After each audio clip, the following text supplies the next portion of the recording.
Hello সবাইকে। তো তোমাদেরকে আরও একটা নতুন ব্লগে ওয়েলকাম। তো আজকে আমি তোমাদের সাথে গণেশ চতুর্থীর ব্লগটা শেয়ার করব। তো প্রথমেই দেখো, আমি বাড়িতে ছোট্ট করে গণেশ পুজো করেছিলাম। আমি নিজেই পুজো করেছি, কোনো পণ্ডিতকে বা পুরোহিতকে দিয়ে পুজো করাইনি। নিজে যেরকম পেরেছি সেরকমভাবেই বাপ্পার পুজো করেছি। গণেশ পুজো করতে আমার খুবই ভালো লাগে। তো প্রথমেই আমি স্নান করে নিয়ে ঠাকুরের জায়গাটা পরিষ্কার করে নিয়ে ছোট্ট করে পুজো করে নিলাম।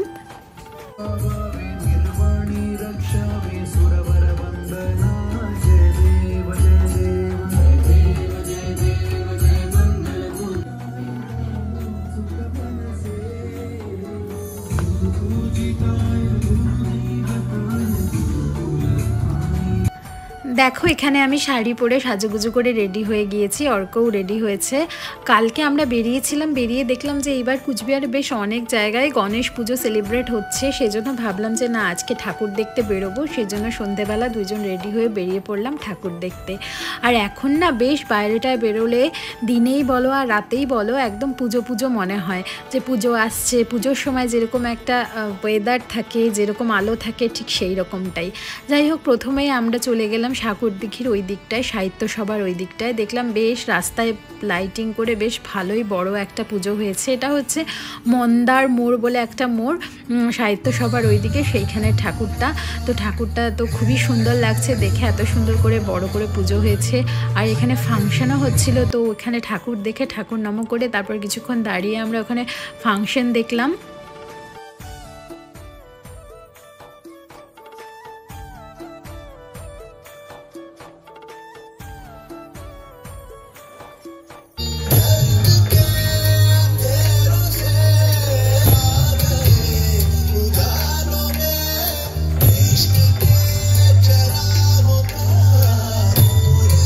আমরা কিন্তু একাই বেরোইনি, আমাদের সাথে উর্ভিও ছিল। তো আমি, উর্ভি, অর্ক তিনজন এখান থেকে ঠাকুর দেখে চলে গেলাম সাগরদিঘির পাড়ে। তোমরা হয়তো এতদিনে সবাই জেনেই গেছো যে সাগরদিঘির পাড়ে গ্র্যাজুয়েট ফুচকাওয়ালার স্টলটা ওপেন হয়েছে। তো আমরা এখানে ফার্স্ট টাইম গিয়েছিলাম। ভীষণ ভালো খেতে ছিল। এখানে বিভিন্ন রকমের ফুচকার জল দিয়ে ফুচকা সার্ভ করা হয়, মানে এরকম গোল গোল করে জল রাখা থাকে।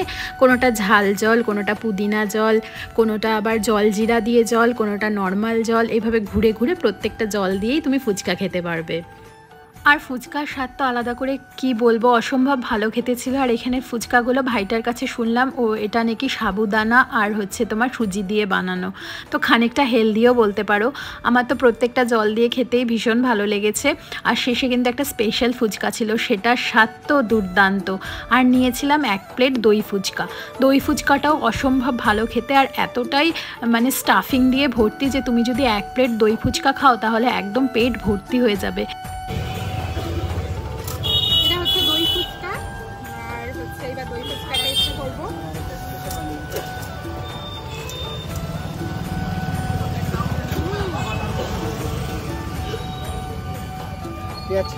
তারপর যাই হোক, ফুচকা খাওয়া শেষে এখন বাড়ি যাওয়ার পালা। মানে উর্ভি এখন চলে যাচ্ছে, আর আমি আর অর্ক তো আরও ঠাকুর দেখবো।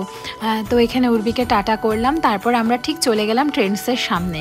ট্রেন্ডসের সামনেও একটা বিশাল বড় করে পুজো হয়েছে। তো সেখানে দাঁড়িয়ে কিছুক্ষণ ঠাকুর দেখলাম। ঠাকুর নম করার পরেই পাশে হচ্ছে খিচুড়ি দিচ্ছিল, মানে পূজার প্রসাদ বিতরণ হচ্ছিল। তো ওখানে লাইনে দাঁড়িয়ে খিচুড়িও নিয়ে নিলাম। আর খিচুড়িটা খেতেও অসম্ভব ভালো ছিল। এখানে দেখো কত মানুষ খিচুড়ি খাচ্ছে, সবাই লাইনে দাঁড়িয়ে।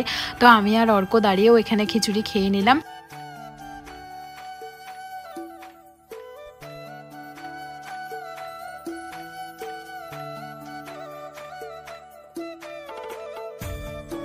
তারপর ওখান থেকে খিচুড়ি খেয়ে আর কোথায় ঠাকুর আছে ভাবতে ভাবতে মনে পড়লো যে নিত্যানন্দ আশ্রমের সামনে তো একটা পূজা হয়। তো নিত্যানন্দ আশ্রমের ওখানে চলে গেলাম। গিয়ে দেখলাম যে হ্যাঁ, ওখানেও এবার অনেক বড় করেই পুজো হয়েছে। তো ওখানে গিয়ে বেশ শান্তি লাগছিল, কারণ মণ্ডপে ফ্যান চলছিল আর এত গরম ছিল সেই দিন, তোমাদেরকে কি বলবো। তারপর ওখানে আমরা ঠাকুর নম করলাম, নম করে কিছু ছবি তুললাম। তারপর ওখান থেকে বেরিয়ে চলে গেলাম হরিশপাল মোড়ে। আর এখন কিন্তু প্রায় অনেকটাই 10:30 মতন বাজে, রাত্রি হয়ে গেছে। তাও দেখো কত মানুষ ঠাকুর দেখতে বেরিয়েছে। আর হরিশপাল মোড়েও কিন্তু অনেক বড় করেই পুজো হয়েছে। এখানে দুটো ঠাকুর দিয়ে পুজো হয়েছে, মানে একটা ঠাকুর যেরকম শো থাকে আর ছোট ঠাকুরের পুজো হয় সেই ঠিক সেরকমটা।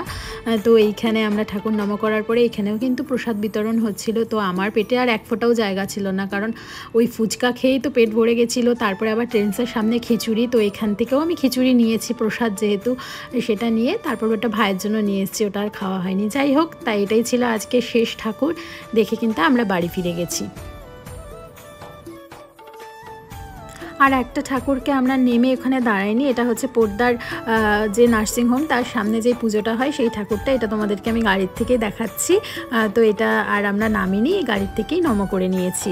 আর এইবারে যেইটা তোমাদের সাথে শেয়ার করব এটা হচ্ছে আলিপুরদুয়ারের ঠাকুর।